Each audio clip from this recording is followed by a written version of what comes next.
اعوذ باللہ من الشیطان الرجیم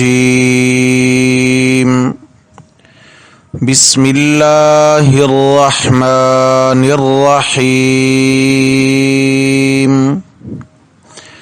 حافظوا علی الصلوات والصلاة الوسطى وقوموا للہ قانتین فَإِنْ خِفْتُمْ فَرِجَالًا أَوْ رُكْبَانًا فَإِذَا أَمِنْتُمْ فَاذْكُرُوا اللَّهَ كَمَا عَلَّمَكُمْ مَا لَمْ تَكُونُوا تَعْلَمُونَ حَافِظُوا عَلَى الصَّلَوَاتِ اے مسلمانوں، تمام نمازوں کی حفاظت کرو، والصلاة الوسطى، اور بالخصوص درمیانی نماز یعنی عصر کی نماز کی حفاظت کرو، وقوموا للہ قانتین، اور اللہ کے لیے کھڑے ہوا کرو ادب سے، فَإِنْ خِفْتُمْ فَرِجَالًا أَوْ رُكْبَانًا، پس اگر تمہیں کسی سے خطرہ لاحق ہو تو پیدل نماز پڑھ لیا کرو یا سوار ہو کر، فَإِذَا أَمِنْتُمْ فَاذْكُرُوا اللَّهَ كَمَا عَلَّمَكُمْ، پس جب تم اطمینان میں آ جاؤ تو اللہ کو یاد کیا کرو جیسا کہ اس نے تمہیں سکھایا ہے، ما لم تکونوا تعلمون، جو تم پہلے نہیں جانتے تھے، صدق اللہ، ومن اصدق من اللہ قیلا، اللہم صلی علی سیدنا و مولانا محمد وعلی آل سیدنا و مولانا محمد وبارک وسلم علیہ۔ اللہ اکبر۔ گرامی قدر سامعین حضرات محترم، درس قرآن مقدس کے سلسلہ میں دوسرا پارہ سورۃ البقرہ اور اس کی آیت نمبر 238 اور آیت نمبر 239 آج ہمارے سبق میں شامل ہیں۔ دعا ہے اللہ تبارک و تعالی ہمیں قرآن و سنت کی تعلیمات سے آراستہ فرمائیں اور پھر اس کے مطابق زندگی گزارنے کی توفیق نصیب فرمائیں۔ گرامی قدر سامعین، جیسا کہ ہم نے سورۃ البقرہ کے پچھلے اسباق میں ایک عنوان پڑھا تھا کہ اللہ کے دین کی محافظت اور نگرانی کے لیے جانی اور مالی قربانی اگر دینا پڑے تو ایمان والوں کو چاہیے کہ وہ دریغ نہ کریں۔ جان اور مال یہ اتنا قیمتی نہیں جتنا انسان کا ایمان قیمتی ہے۔ یہ تو اصول ہوتے ہیں نا کہ انسان کو سب سے زیادہ محبت اپنے مال سے ہوتی ہے، یہ طبیعی چیز ہے، انسان کو پیار ہوتا ہے، خون پسینے کی کمائی ہوتی ہے۔ مال سے انسان کی دل لگی اور محبت ہوتی ہے، لیکن جب انسان کی جان پہ بن آئے، جب جان دو پہ لگ جائے تو جان بچانے کی خاطر اگر سارا مال خرچ کرنا پڑے تو خرچ کر دیتا ہے۔ معلوم یہ ہوا کہ مال محبوب ہے، لیکن مال سے زیادہ انسان کو اپنی جان سے پیار ہے۔ اور جب انسان کی عزت پہ بن آئے، اللہ نہ کرے عزت دو پہ لگ جائے، تو انسان اپنی جان کی بھی پرواہ نہیں کرتا اور مال کی بھی پرواہ نہیں کرتا۔ تو یہ بھی ایک بات حل ہو گئی کہ مال سب سے پیارا ہے، لیکن اس سے پیاری جان ہے، اور جان سے بھی پیاری انسان کو عزت ہے۔ اس لیے حکم ہے کہ تمہیں یہ 3 چیزوں سے محبت ضرور ہے، لیکن جب تمہارا ایمان دو پہ لگ جائے، جب تمہارے ایمان کو خطرات لاحق ہو جائیں، تو ایمان بچانے کے لیے مال لگانا پڑے تو لگا دینا، جان قربان کرنا پڑے تو کر دینا، عزت دو پہ لگانا پڑے تو لگا دینا، لیکن ایمان پہ سودا بازی نہیں ہونی چاہیے۔ اللہ تعالی ہمارے ایمان کی حفاظت فرمائے۔ تو اس لیے فرمایا کہ ایمان کے پہرے دار بنو۔ ایمان کی بنیاد کیا ہے؟ اللہ کی توحید، لا الہ الا اللہ، یہ ایمان کی بنیاد ہے۔ اللہ کی توحید کا تضاد، اللہ کی توحید کا مد مقابل شرک ہے۔ فرمایا جب مشرکین اور کفار سے اللہ کی توحید کو خطرات لاحق ہونے لگیں، رسول اللہ صلی اللہ علیہ وسلم کی ختم نبوت اور آن حضرت کی رسالت و نبوت کو منکرین سے خطرات لاحق ہونے لگیں، تو فرمایا وہاں نہ مال کی پرواہ کرو، نہ جان کی پرواہ کرو، نہ عزت کی پرواہ کرو، بلکہ اپنا سب کچھ دو پہ لگا کر اللہ تعالیٰ کے دین کو بچانے کی کوشش کرنی ہے۔ کس چیز کو بچانا ہے جی؟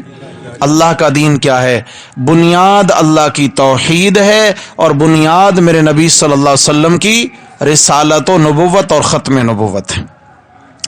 لیکن جان مال قربان کرنا آسان نہیں ہے، اس کے لیے کوئی گراؤنڈ تو بنا ہو، انسان کے دل کی تربیت تو ہو۔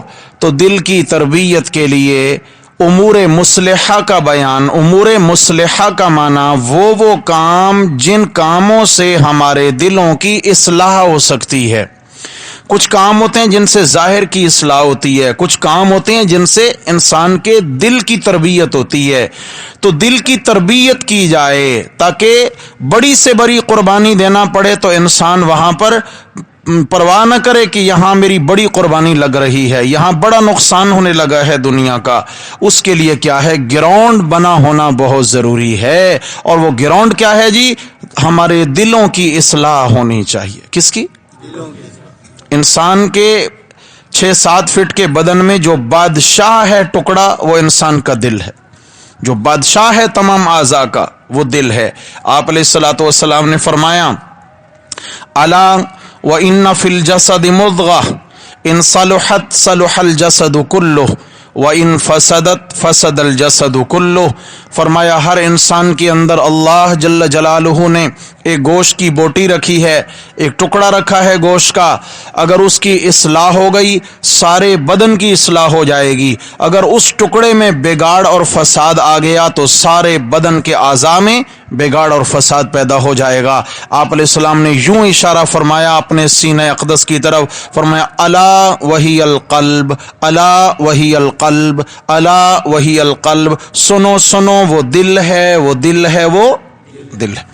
تو معلوم ہوا کہ میرے بھائیوں، ظاہر کو سنوارنا اتنا ضروری نہیں جتنا دل کو سنوارنا ضروری ہے۔